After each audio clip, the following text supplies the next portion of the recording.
What is going on, Pokemon fans? Welcome back to JD's Nerdverse. We're doing a prediction video today for Bellsprout, Weepinbell, and Victreebel. This is a replay challenge. I have done this playthrough before, probably over a year ago, probably almost 2 years ago. This is Pokemon, starts out Pokemon number 69, very nice.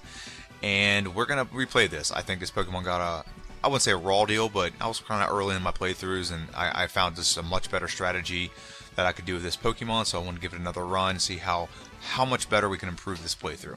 Alright, so let's go ahead and dive into this. First Pokemon is Bellsprout. Bellsprout is known as the flower Pokemon. Doesn't look like a flower, but it is. Stats with this Pokemon: 50 HP, 75 attack, 35 defense. Its special is 70, so that's pretty good. And its speed is 40. So for a first stage Pokemon, across the board, pretty good stats. I mean, defense is kind of bad, but if we can hit pretty hard and hit fast, strike hard, cover guy, we don't have to worry too much about that. Now, we're going to spend a lot of time as Bellsprout and a lot of time as Victreebel. We're going to spend very little time at the next one, but I'm going to go over it anyway. Weepinbell is HP 65, attack is 90, defense is 50, so stats go up pretty well. Special is 85, and speed is 55. And I'll explain why we're not going to spend a lot of time at Weepinbell, but nonetheless, I did want to go over its stats. And then we're going to, in our final evolution, which we got to do with a Leaf Stone, is going to be Victreebel. We're going to spend probably 2/3 of the game as Victreebel, 1/3 is as Bellsprout, and like 30 seconds probably as Weepinbell, and I'll explain why. HP is 80, attack is 105, so good physical attack for a grass Pokemon. Defense is 65, special attack is 100, and speed is 70. So not the fastest Pokemon, but we'll mitigate that pretty well with some vitamins. And let's go over the level up moves for this Pokemon. The level up moves for this Pokemon are with Bellsprout. Now, once we evolve into Victreebel, we don't have any more level up moves. Okay, so that's part of the strategy with this playthrough. So Bellsprout starts out with Vine Whip, which is very nice, and Growth, which is very nice. Growth, a Vine Whip is a stab move, 35 base power, 100% accurate. It's about 50 something, 53 with stab. Growth ups our special by 1 stage every time we do it. So it's a badge boosting move, so it also up our other stats with a corresponding badge. Level 13 we get Wrap, 15 base power, 85% accurate. It's very good because if you go first, you can pretty much prevent the opposition from hitting you at all. Poison Power at level 15, probably not going to use. Sleeping Powder is very useful. It's definitely useful. It makes this playthrough, the switch in this playthrough so drastic when you use Sleep Powder effectively. Stun Spore not going to use. Acid will be used for a good portion of the game. It's a stab move because we are Grass Poison.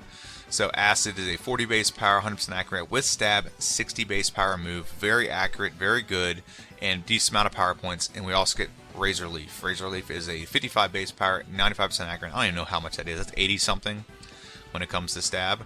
So a pretty good move. And then we get Slam at 42. We're not going to worry about Slam. Okay, and so that's the level up move set. So here's the strategy here. And I'll go over this a little bit, and I'll go over our TM move sets. So the strategy here is Weepinbell, or Weepinbell. So Bellsprout evolves into Weepinbell level 21, okay, which pushes back all these moves, okay?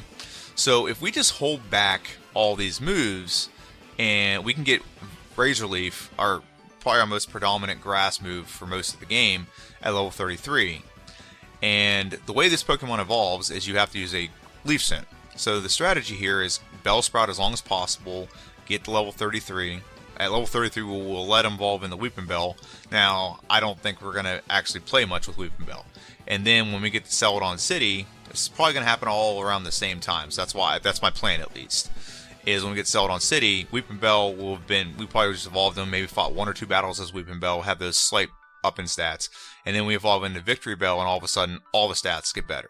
Okay, so that's the plan here, is stick with Bellsprout as long as possible until we get Razor Leaf, then we'll evolve, and then as soon as we get Celadon City, evolve again. So that gives us a 3rd stage Pokemon pretty early, a very powerful 3rd stage Pokemon. And here's also what happens with that. So here's why the TM moveset is important. Now this is specifically Victreebel's moveset. So if you just have Bellsprout and then Weepinbell, a lot of moves, one of these moves is not available, and that's Body Slam. I don't know why. Maybe you have to have so much mass that Body Slam will apply to you, but Victreebel can learn Body Slam, whereas Weepinbell and Bellsprout cannot. So the strategy here is to get Victreebel as much as possible. We will pick up Body Slam on the SSN, and add Body Slam. It's a good physical attacking move. So prior to that, there's not really a great physical attacking move other than you got Takedown and Double Edge, but both of them have recoil. Takedown has bad accuracy. You can get Hyper Beam, but that's a lot of money to spend, and there's really not another move on here that does physical damage. However, Body Slam does, which is why that is the crux of all this. And you also get access to Swords Dance. So I'll go top to bottom now with the moves. And you're seeing the strategy that I'm accumulating here. So Swords Dance ups our attack stat by 2 stages. That move is only a badge boosting move if you don't have Body Slam or you don't have another good physical move. So that's the point of Swords Dance, is Swords Dance ups our physical stat by 2 stages, physical attack stat by 2 stages, and Body Slam's a physical damaging move. Alright? So Takedown and Double Edge will not be used in this playthrough. Okay, because they do recoil, and I just don't feel like dealing with recoil. Even though we could probably have a great counter to that recoil, which is, Mega Drain, which we can get from Misty's Gem, 40 base power, 60 with stab, 100% accurate. It replenishes our health, but it's going to be used later. There's a strategy behind all of this, okay? So, get access to Body Slam, 85 base power, 100% accurate, works well with our attack stat. Takedown, Double Edge, not going to use. Hyper Beam will not be used in this playthrough. Maybe indirectly, I might mimic it later in the game. I think that's actually not a bad strategy against Lance. Okay, Rage won't be used. Mega Drain I've already went over. It will definitely be used. It replenishes our health. Has great effect against like Giovanni and Bruno and even our rival. Okay, Solar Beam probably won't be used. It's a 2-turn move. It's very powerful, but it takes 2 turns. And I guess unless the Pokemon's asleep, it's not really that great in my opinion. I just think you can. There's better strategies out there. There's a better way to put it. Mimic will definitely get used. Mimic will be a key part of trying to get by Lorelei. Lorelei will we don't have a great move for Lorelei. Grass types are, I think, they're resisted by her for most of her Pokemon because they're poison. So Mega Drain's not a great move, Solar Beam's not a great move, and neither is Razor Leaf. Now we don't have another damaging move other than Acid, but Acid's not going to do great either, and it's not powerful enough to keep that late in the game. So the strategy here: put to sleep, use Mimic to mimic Dream Eater. Dream Eater will clean house and replenish our health pretty significantly. Double Team's outlawed. Reflect, not outlawed, but hasn't been used in a long time. Probably won't use it. Bide won't be used at all. Rest, I think I'll keep it just in case, but I doubt I'll need it. Substitute and Cut. So that's our move set. So this is Victreebel's specific TM move set because his is the one that matters. Once we evolve into him, all bets are off. Okay, so let's go back to. I'll go over the rules a little bit, I guess. You can only use a primary Pokemon in battle, which is Bellsprout. You can use other Pokemon for TMs or HMs. I'm sorry, just for HMs. Or to catch Pokemon for HMs. Don't really need that anymore. I have a way I do the game now. Also, it's a running clock with a couple exceptions. Tennis Search's Gym, Celadon City to buy stuff, sell stuff. Victory Road, things like that. They're all the same for every Pokemon, so no Pokemon has a huge advantage when that happens. It's all the same. So Mewtwo had the same stoppage, and so did every other Pokemon. Sorry, my cat's making noises behind me. So, let's go and give a prediction here. So the original playthrough that I did, I think it was like a year ago, or maybe a year and a half ago, almost 2 years ago maybe. I finished the game at 1 hour and 29 minutes and 49 seconds. I will be very blunt with you. We are going to obliterate this. With the strategy that I've figured out, with the planning that I've done, we are going to obliterate this time. Okay, so what are the kind of like small struggles we're going to have in this game? Well, first off, to get through Brock is not a problem. We have Vine Whip. We can go right to Brock if we wanted to. However, my playthroughs, you got to fight the second. You got to fight the second rival. So that's a rule.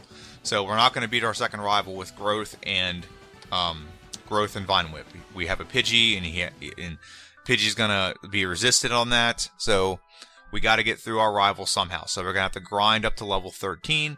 And the way we do that is we're going to fight a lot of Rattatas. Okay, but when we get to level 13, we get Wrap. So now that will make it so our rival's pretty easy. And then we'll just progress from there. Okay, it'll also make Bug Force easy because we are Grass type. So poison moves will be pretty effective. And our Vine Whip's not very effective. And here's another problem with Vine Whip. It doesn't have a lot of power points. So the early part of the game will be a little bit longer than I would like. However, it's a necessary evil because it's going to put us in a great spot and be able to progress through the game without having a lot of brick walls. Okay, and like I said, we're not going to level up to Weepinbell. We're going to stop our evolution as long as possible until we get to level 33. Now Brock won't be a problem. A lot of grass types, the problem with grass types is they don't have a lot of moves to subjugate in between gym leaders. So Brock is going to be easy, Misty is going to be easy, even Surge is going to be easy because we're resistant electric type. But the problem is, in between that, not a lot of grass types don't have great moves in between that. So Wrap is going to be used pretty proficiently. We're going to use Sleeping Powder. We're going to use Growth as much as we can. So we're going to go back and heal. Definitely a plan out of this. And eventually we get Acid, and that'll just make it a lot better. So if we don't have a move that's super good against a Pokemon with Vine Whip or Razor Leaf, we have Acid to supplement that. And then eventually we're going to get Body Slam once we evolve into Victreebel. So that's the strategy. And there's a lot of other strategies included in this. And the biggest crux of this playthrough is we got to keep Sleeping Powder the entire game. We don't have to worry about Growth. Growth is not that important because I think, me personally, I think that Swords Dance is better. And Swords Dance will do a lot better, especially when we can add Body Slam. If we didn't have Body Slam, I'd say, yeah, you got to stick with the special types. But we can't. So we don't have to worry about that. But keeping Sleeping Powder, you got to have Sleeping Powder to get through Agatha. Okay, and Agatha will obliterate us. We just don't have anything great against her. That's where Mimic comes in handy. And as long as we can put her to sleep and we can mimic the move and even do a little bit of badge boost, it should be smooth sailing through most of this. I think we can get this done right under an hour. Probably by maybe not an hour, maybe not 55 minutes, but I think right around 50, 58, 59 minutes. If it takes us over an hour, so be it. I mean, the previous time was almost an hour and a half. And I never thought I'd get a grass Pokemon under an hour and a half, much less get this close to an hour. But I think we can get this close to an hour. I mean, my conservative time would be like 105, but I think we can get this done in under an hour. And I think with the planning of this Pokemon, I think we get this done. Now, I do plan on doing a Versus series in the future with Victreebel versus maybe Venusaur. See how much drastically this changes. Maybe even Vileplume, the 3-stage grass Pokemon in Gen 1. Let's see how they do.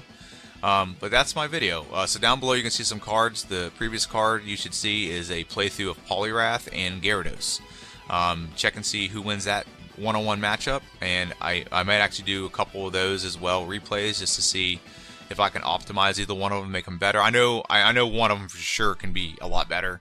That's the one that loses. You'll see that if you haven't seen it yet. And there's a playlist to the other side that is all prediction videos. If you like these kind of breakdowns of stats and the strategy behind how the Pokemon should get used and how it get used and when it'll do things and when it won't do things. So let me know what you think. This is JD. This is JD's Nerdverse. This is my prediction video for Bellsprout. This video will be airing on Friday. Have a good one, and I'll see you guys on Friday.